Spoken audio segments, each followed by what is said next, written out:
Menyusul Nadiem Makarim, mantan Menteri Agama Yakut Khalil Qomas memenuhi panggilan Komisi Pemberantasan Korupsi. Kedua mantan Menteri era Joko Widodo itu untuk menginformasi atau mengonfirmasi sejumlah kasus dugaan korupsi.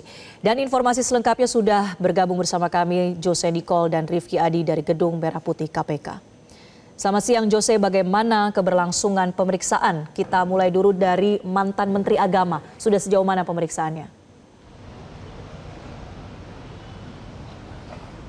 Ya baik, selamat siang Marcel dan juga pemirsa. Mantan Menak Yakut Khalil Qomas setibanya di Gedung Merah Putih KPK pada 9.30 waktu Indonesia bagian Barat dan langsung bergegas naik ke ruangan untuk dimintai keterangan. Hingga saat ini masih berlangsung, artinya sudah kurang lebih sekitar 2 hingga 3 jam mantan Menak tersebut memberikan keterangan kepada tim kepada Komisi Pemberantasan Korupsi berkaitan dengan kasus yang tengah didalami, yaitu berkaitan dengan pengalokasian kuota tambahan pada penyelenggaraan ibadah haji pada tahun 2024 lalu.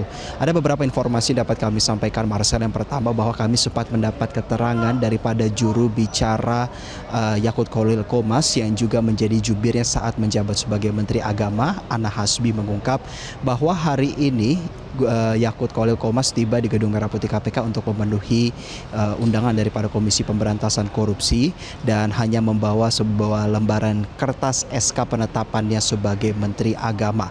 Lalu saat kita coba untuk menggali lebih kepada substansi kasus yang tengah didalami oleh Komisi Pemberantasan Korupsi, Ana Hasbi mengatakan bahwa pengalokasian kuota 20.000 tambahan bagi jemaah haji pada tahun 2024 lalu yang dipisahkan menjadi 50% untuk reguler dan 50% sudah khusus, diklaim oleh Ana itu juga sudah berdasarkan interpretasi daripada peraturan yang mengatur, juga menjadi sebuah keputusan yang dikeluarkan oleh pemerintah.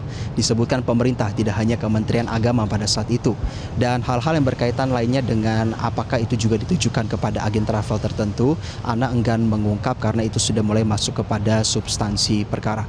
Kami juga baru saja mewawancarai juru bicara KPK yang mengungkap bahwa hingga siang hari ini proses permintaan keterangan masih berlangsung, dan di sisi lain KPK juga telah melakukan pengkajian lebih dalam berkaitan dengan penyelenggaraan ibadah haji tahun 2024 untuk nanti diserahkan kepada pemerintah sebagai rekomendasi terhadap koreksi penyelenggaraan ibadah haji di tahun-tahun yang mendatang. Marcel.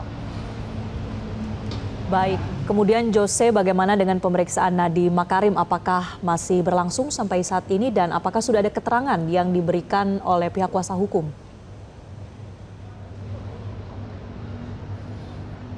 Ya Marcel, hingga saat ini juga sama dikonfirmasi oleh pihak KPK bahwa meski datang 15 menit lebih awal, Nadiem Makarim saat ini masih terus dimintai keterangannya oleh pihak daripada Komisi Pemberantasan Korupsi terkait dengan pengadaan perangkat lunak Google Cloud sebagai sentra penyimpanan data pada saat pandemi COVID-19 untuk pembelajaran jarak jauh, karena pada saat itu juga pengadaan dilakukan baik itu Chromebook yang saat ini tengah didalami oleh Kejaksaan Agung maupun perangkat lunak yang saat ini tengah menjadi ranah penegakan daripada Komisi Pemberantasan Korupsi.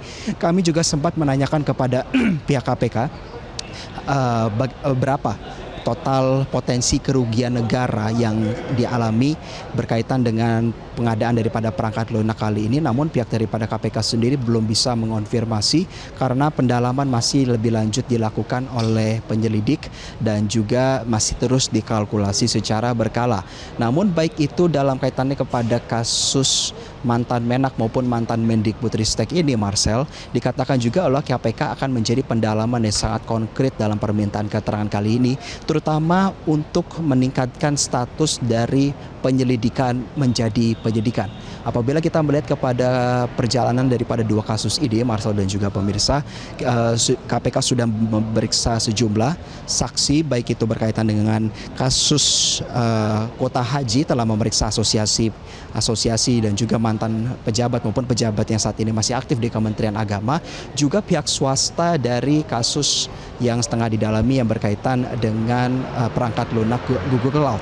Maka pada hari ini merupakan keterangan yang datang dari profil yang cukup tinggi, yaitu Menteri sebagai eksekutor utama secara teknis dalam kaitannya kepada turunan kebijakan tersebut. Dan apa saja menjadi pihak-pihak dan juga keterangan yang dapat diperoleh oleh pihak Komisi Pemberantasan Korupsi kali ini, KPK minta para rekan-rekan pers untuk menanti terlebih dahulu, dan untuk sementara demikian yang dapat kami laporkan kembali ke Anda di studio. Baik, terima kasih Jose Nicole melaporkan langsung dari gedung KPK Jakarta. Jelajahi cara baru mendapatkan informasi. Download Metro TV Extend sekarang.